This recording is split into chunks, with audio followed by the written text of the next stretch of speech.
இந்த பாருங்கங்க, இந்த ஒரு படி மண்ணை வச்சுதான் கடவுளே மனுஷனை படைச்சாரு. கடவுளால முடியாத காரியம் ஒண்ணும் இல்லைங்க.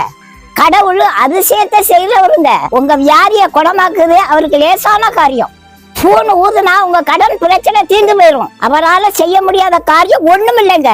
ஆனா அவர் அற்புதம் செய்துக்கு அவர் உங்களை நினைக்கணும். அவர் நினைக்காம எதுவும் நடக்காது. அவர் உங்களுக்கு அற்புதம் செய்ய நினைச்சிட்டாருன்னா அதை யாரும் தடுக்க முடியாது. அவர் நினைக்கலைன்னா ஒன்னும் நடக்காது. கானானிய பெண்ணி ஏசப்பாட்ட வந்து அழுதா, சாசு என் பொண்ணை கொல்ல பாக்குதே, காப்பாத்துங்கப்பான்ட்டு அழுதா. ஏசு அவளுக்கு அற்புதம் செய்யறதுக்கு நினைக்கல. ஏங்க, ஏசு அவளை கல் நெஞ்சக்காரரா? அவர் மனதுருக்கம் உள்ள தெய்வங்க.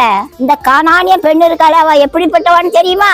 அவளுக்கு ஏசு வேண்டாமா, அவளுக்கு அற்புதம் மட்டும் வேணுமா. என் கொலை என்ன, என் கோத்திரம் என்ன, நான் போய் இந்த வெள்ளைக்கார சாமியை கும்பிடவா அப்படின்னு நினைச்சா. அவ மனசுல உள்ளது கடவுளுக்கு தெரியுங்க. அதனால கடவுள் அவளுக்கு அற்புதம் செய்ய நினைக்கல. அவ மனசு மாறி ஏசப்பாவை தகப்பனா ஏற்றுக்கொண்டாங்க. உடனே ஏசப்பா அவளை நினைச்சாருங்க. நீ நிம்மதியா போமா, உன் பிள்ளை நல்லா இருக்கான்னு சொன்னாரு. அந்த வார்த்தையை சொன்ன உடனே மகளை பிடிச்ச பிசாசு ஓடி போயிட்டுது. நீங்க ஏசப்பாக்கு பிள்ளையானா போதுங்க, இந்த மண்ணை கூட பொண்ணா மாத்த அவரால முடியுங்க. இருந்து போன உங்க வாழ்க்கை வெளிச்சமா மாறுங்க.